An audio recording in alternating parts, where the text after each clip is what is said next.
DJ MTV.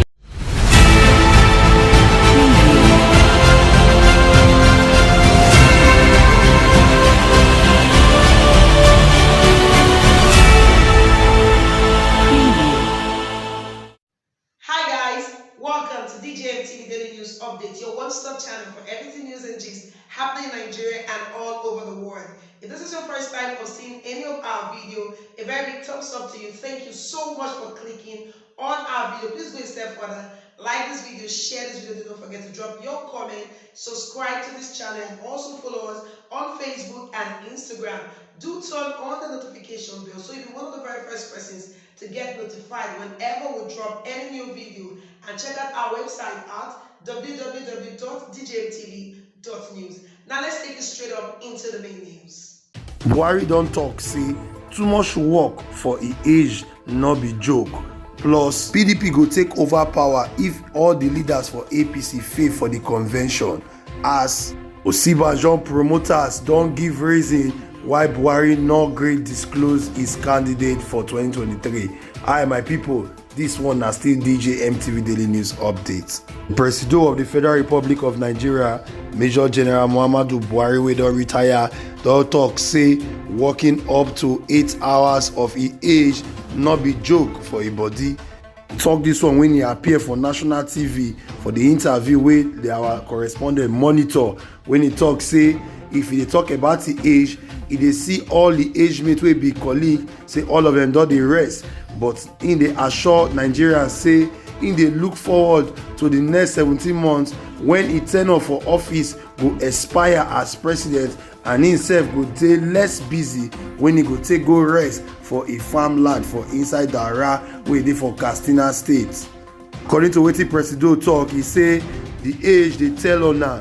He say working now from 6, 7 to 8 hours per day for inside office not be joke. He say the question of the executive council memos from many states and the one way they possible to consider virtually every week. He say really now too much work for e age. Say but make we look at say he not agree they complain. He say but in they look over to the next 17 months. If he leave the office, he go rest finally. Little wetin Presido still talk, he still say him don be governor, himself na minister, and himself for his second term na president, so he don go through a lot for the system, and the thing really dey tell una. He say wetin else he wan do for this country. He say he don give his best, and he hope say when he leave, Nigerians go dey reflect, go dey remember am, and they go at least show small appreciation for wetin he don do for them. Say wetin dey expect for Nigerians, so say na for them to talk say this man, you don try, you don do your best. And he say he hope say when he go leave office, he go leave a more secure Nigeria than the time when he take meet her and when he take dey leave her. He say this na the utmost part when he dey expect from Nigerians. Say make dem for show small appreciation, make dem finally talk say our president, you try for this one wey you do so.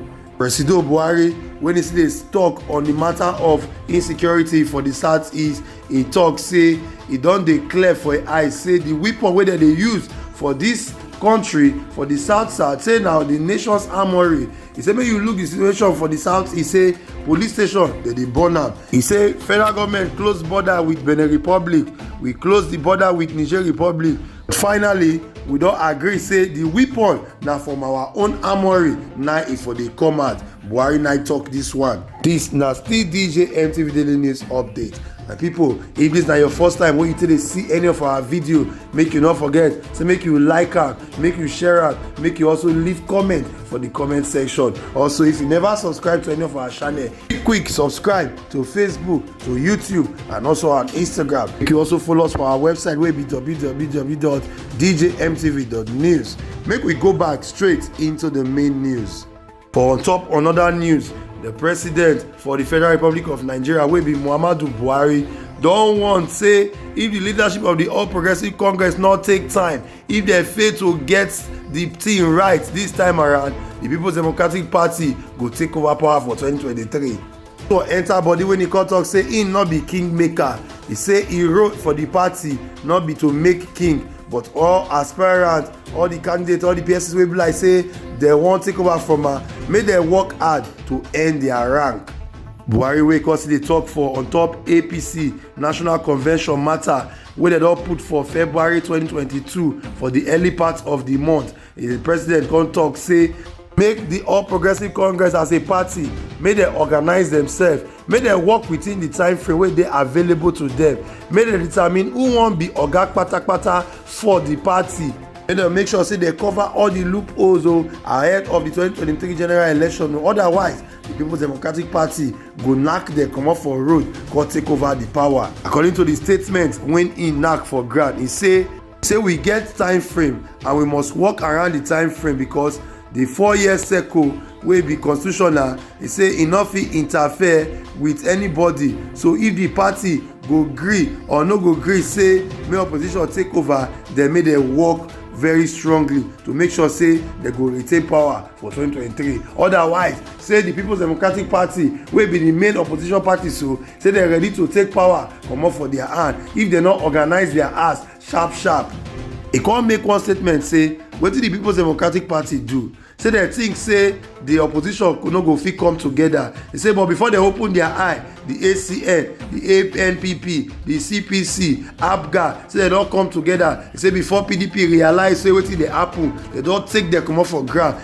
Presido say PDP still dey ground as e dey talk to dem. So when dem come ask am say whether na him be the influential figure for inside the APC, he come talk say he no be kingmaker he no go fit specify person or anoint any candidate. He say he go fit affirm say the party if dem do well dem go retain power. He say as e dey talk now, so if the party no do well, that mean say PDP go take over power comot for their hand.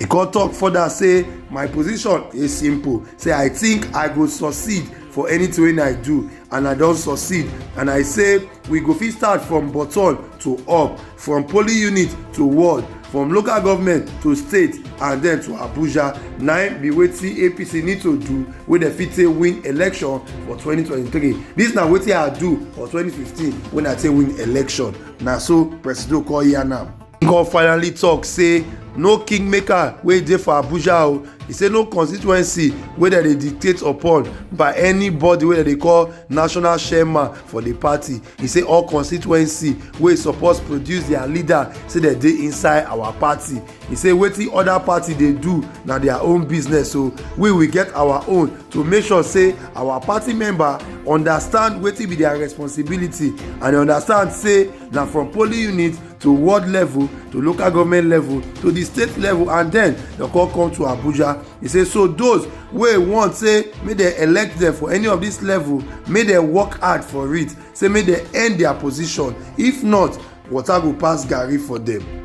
This one na still DJ MTV Daily News update o. Meanwhile, for other news, the chairman of the Public Opinion Leader Group, the unit of the Progressive Project (TPP), Shetima Umar Abba, don give the reason why the Presido for inside Nigeria not disclose the identity of the candidate when he prefer to take over from her for 2023. He talk this one for the exclusive interview when he come enter for newsmen hand.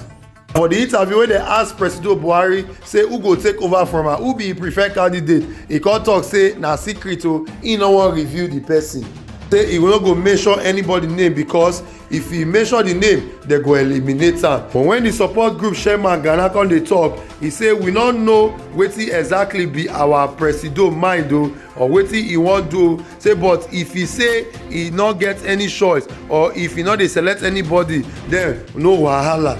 And the reason why we no go talk be say the Presido Buhari till today never even talk say anybody be favourite or him dey favour anybody, because he suppose to be independent, he suppose to be the candidate of all, he suppose to be the chairman of the whole party. So he no go fit select A leave B or select B leave C. So na be the reason wey be like say he no select or he no mention name of anybody. But according to them, they say na Osinbajo na be the favourite candidate of Presido. So my people, this na still DJ MTV Daily News update. You don see how the thing take waka pass say the support group of Osinbajo they don come out come support Buhari, say e good as e no mention the name of his successor. He say because he suppose to be the father of all, e no go come be like say he like A leave B, he like B leave C, because if he mention am water go come pass garri. So na im make I no mention the name of the person wey go succeed am. Make we no forget say people don dey see vision say if Buhari mention anybody name, if he hand over anybody any power give anybody for north, that mean say Nigeria go scatter. That matter dey ground first, but as e don dey be so, people don dey talk say na southwest na go produce the next president for inside Nigeria. So my brothers, my sister, wetin una think say be the matter wey make Buhari talk say im no go name the successor, because if he name am, say dem go eliminate am. Another thing wey be like say our president come talk, he come say he go like say make Nigerians appreciate am for the good work wey he don do for Nigeria. He say in the next 17 months he dey look forward to retire from being the president of Nigeria, make he go a village, make he go start a farm work. Say because the work tire am o. He say at the age wey be 79, he say body dey pain. So my people, wetin una think about the fact say Buhari talk say make Nigerians make dem clap hand for am, say he try, say he don give the best for inside Nigeria? Drop your mind, drop your comment for the comment section below. Welcome back. Thank you so much for staying with us to the very end of this video. Please do not forget to like, share this video. Also drop your comment on the issue that was raised, and do not forget to go a step further by turning on the notification bell, so you'll be one of the first person to get notified whenever we drop any new video. Do follow us on Facebook, on Instagram, and also check out our website at www.djmtv.news, where we drop news 247. Now do not forget, you can also place your advert here at DJMTV, and be rest assured that you will get good value for your money. Now, until we come your way again with another exciting edition of DJMTV Daily News Update, do not forget that here at DJMTV, we set the standard. Yeah.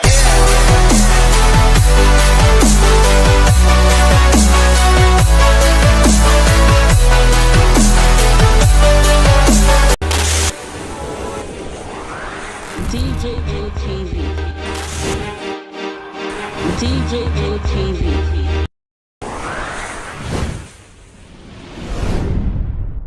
People are people don't say no, they don't like it. Welcome to DJMTV. DJMTV. DJMTV. DJMTV. DJMTV. Some of the delegates and ask them questions. DJMTV.